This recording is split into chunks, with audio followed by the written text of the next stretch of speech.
안녕하세요. 워렌증권학원 김영호 원장입니다. 오늘 우리나라 증시가 크게 반등하고 있습니다. 코스닥은 4% 이상 급등 중에 있고요.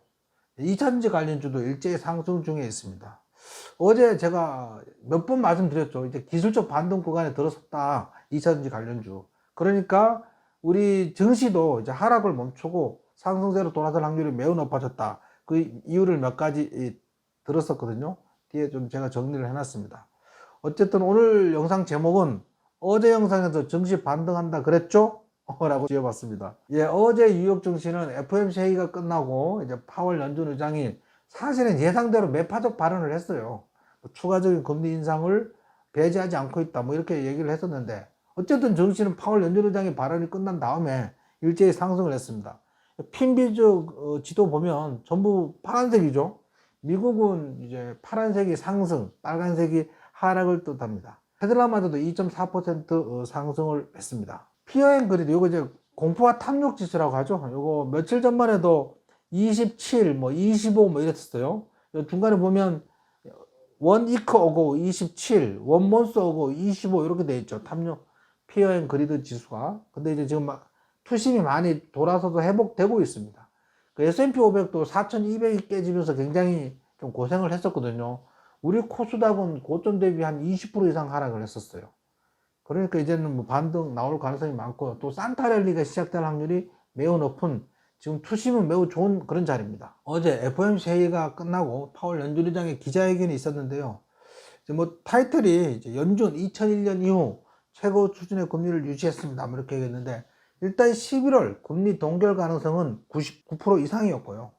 이제 12월 금리 동결 가능성은 70% 이상입니다.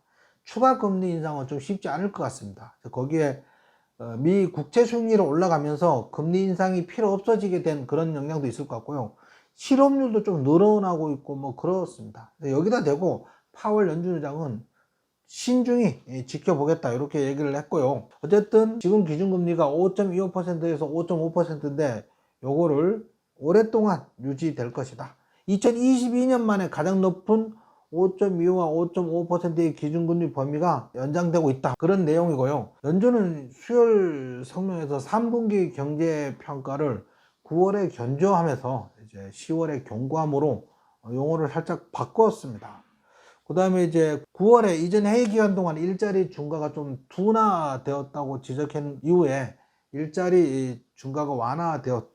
그 다음에 이제 기자들이 파월 연준 의장한테 도대체 이 5.5%의 고금리를 우리는 얼마나 더 감내를 해야 되냐, 감수를 해야 되냐, 이런 질문을 했는데, 파월 연준 의장은 신중하게 진행하고 있으면서 매 회의 때마다 물가 상승률이라든지 인플레이션이라든지 경제 상황을 보고 실업률, 고용 지표를 보면서 결정하겠다, 이렇게 말을 했고요. 그 다음에 금리 인하 부분에 대해서 현재는 우리 위원회는 금리 인하는 전혀 고려하지 않고 있다.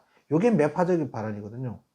근데 우리 매파적 발언이 처음 나온 얘기 아니고 지난번 회의 때도 기자회견 때도 나온 말이어서 시장이 이미 반영된 상태입니다. 제이미 다이먼이라고 월가의 항태자로 불리는 사람 있잖아요. JP 모건 CEO. 이 사람은 얼마 전에 이제 은퇴할 거다, 뭐 이런 뉴스가 나왔었는데, 이 사람이 마지막에 가면서 계속 좀 강세적인 발언을 하고 있거든요. 이 사람은 뭐라고 얘기했냐면, 인플레이션이 더 심해지면 연준은 금리를 75bp, 0.25%씩 두세 번 더 올릴 수 있다고, 그럴 가능성이 있다고 말을 한 거거든요. 뭐 이 사람 말은 저거죠. 최악의 시나리오를 대비해야 된다 뭐 이런 얘기 같은데, 그건 좀 오바 같아요. 그러진 않을 것 같아요. 왜냐면 여기서 금리가 더 올라간다면 굉장히 이제 고통을 감내하기가 인계량을 넘어버릴 것 같아요. 왜냐면 미국도 부자들은 부자지만 가난한 사람들은 굉장히 가난하거든요. 어쨌든 여기서 이제 제이미 다이먼의 발언은 최악의 시나리오를 대비한 건데 마음에 안 듭니다. 갈 사람은 조용히 가는 것이지. 오늘 이제 코스피하고 코스닥, 이거는 이제 5분봉인데요. 코스피는 현재 시각에 1.8% 정도 상승하고 있고요. 코스닥은 4%를 넘게 급등하고 있습니다. 야, 오늘 우리 아침부터 장 시작 전부터 제가 코덱스 레버리지하고 코덱스 코스닥 150 레버리지 삽시다 뭐 이렇게 얘기를 했었는데, 아주 나이스한 초이스, 굿 초이스가 됐습니다. 자, 이거는 이제 어제 제가 우리 증시가 반등할 수밖에 없는 이유에 대해서 네 가지를 예를 들었잖아요. 첫째, 고점 대비 마이너스 20%로 많이 내렸다. 지수가 많이 내린 건 낙폭과대 이게 중요한 호재로 작용합니다. 그 다음에 지수를 끌어내린 가장 큰 원동력인 2차전지 역시 50% 이상 하락하면서 기술적 반등 구간에 접어들었다. 셋째, 이제 수출이 전월 대비 플러스로 돌아섰다. 이게 전월 대비 계속 하락만 하다 13개월 만에 상승으로 돌아섰으니까 바람의 방향이 바뀌고 있는 거죠, 상승으로. 그 다음에 넷째는 이제 신용융자가 9월 13일인가 20조 원에서 지금 16조 때까지 떨어졌어요. 뭐 그런 상황이니까 이제 증시는 상승으로 전환할 수밖에 없죠. 이 오늘 상승 전환은 제가 볼 때는 뭐 한 달은 좀 가지 않을까. 한 달 정도는.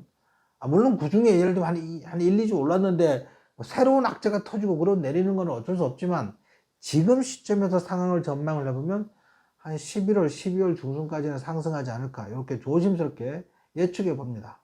자, 오랜만에 반등장이 돌아서 우리 투자자 여러분들, 시청자, 구독자 여러분들 굉장히 하색이 돌 텐데요. 남은 오후도 화이팅 하시기 바랍니다. 구독, 좋아요는 사랑입니다.